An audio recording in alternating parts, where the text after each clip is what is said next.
This morning, while I was looking at the Google map to see what we could do for our clients, right, I came across some things that I said, okay, let me just put it out here so businesses and people who want to leverage the Google map, right, without running sponsored ads can take advantage of this information, right? So in my local SEO agency, which is LLR Digital, right? So what we specialize in helping businesses rank on Google Maps and also Google search engines, right? Was priority on Google Map Pack, and especially when they're dealing with local search intent, which is where people are listing the type of business in a particular location. People are looking for that type of business in a particular location. We focus more on there. And we also run local ads, right? Which is local SEO ads, right? But some of the things that I want to bring to your notice now at this point is how you can actually rank on Google Maps without running sponsored ads.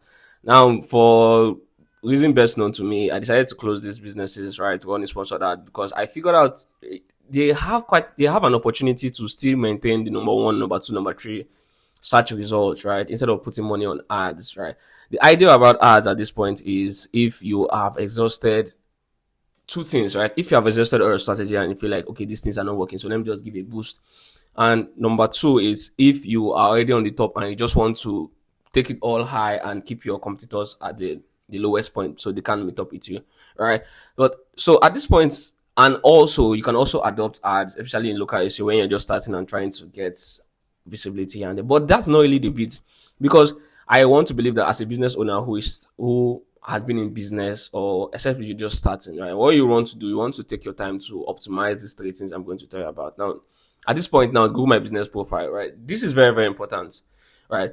And optimizing the Google My Business Profile, you're also going to be paying attention to your on-page SEO, right? So if you have an optimized Google My Business Profile and your website page speed is low, right? Automatically that is an X for you, because the idea around Google and what Google wants to always achieve for their users is rich experience, right?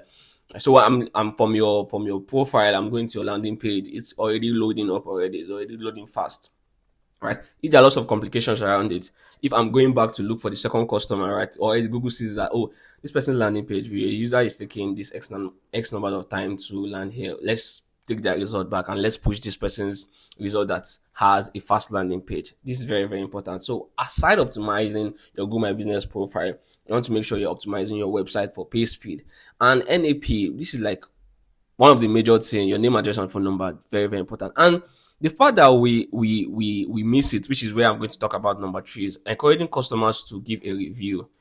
Although of recent, Google made a ban that when customers are giving a review, they should not mention any of your staff name. They should not mention any of your name, your staff name. The reason is because if they mention it, they feel and they know that, oh, you have really, really forced them and you have given them more like a guideline on how to write the reviews.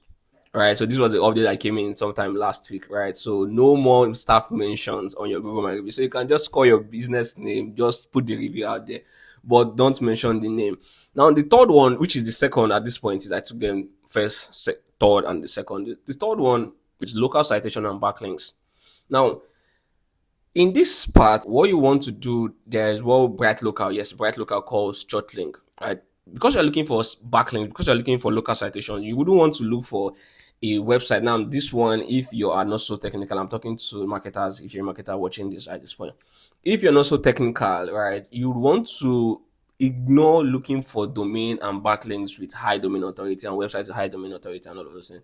As a local business owner, if you want to be optimizing, or as a local SEO expert, if you're optimizing for local SEO, look for websites that are related to your local organization, your church websites, they call them church links, right? Local link, local news, community organization, forums, and all. If those kinds of websites are linking back to your local business website, it's more valuable compared to a domain with high authority, high DR, and is linking back. There is no correlation. Remember what we're trying to achieve here? We're trying to make it all local. So when they're searching for businesses relating to ours in our city, right, we are coming out number one, or we are coming out in the first, second, third, right? So these are the three strategies that we also adopt in our local SEO agency, amongst other things we do behind the scene, which is AI implementation and all of those cool stuff, right? To make sure that our website and our client's website ranks number one, or is always on the first three mark pack results, right? So I'll see you in the next one. And I really want your business to stay on the top of the SEO mark pack. See you and cheers.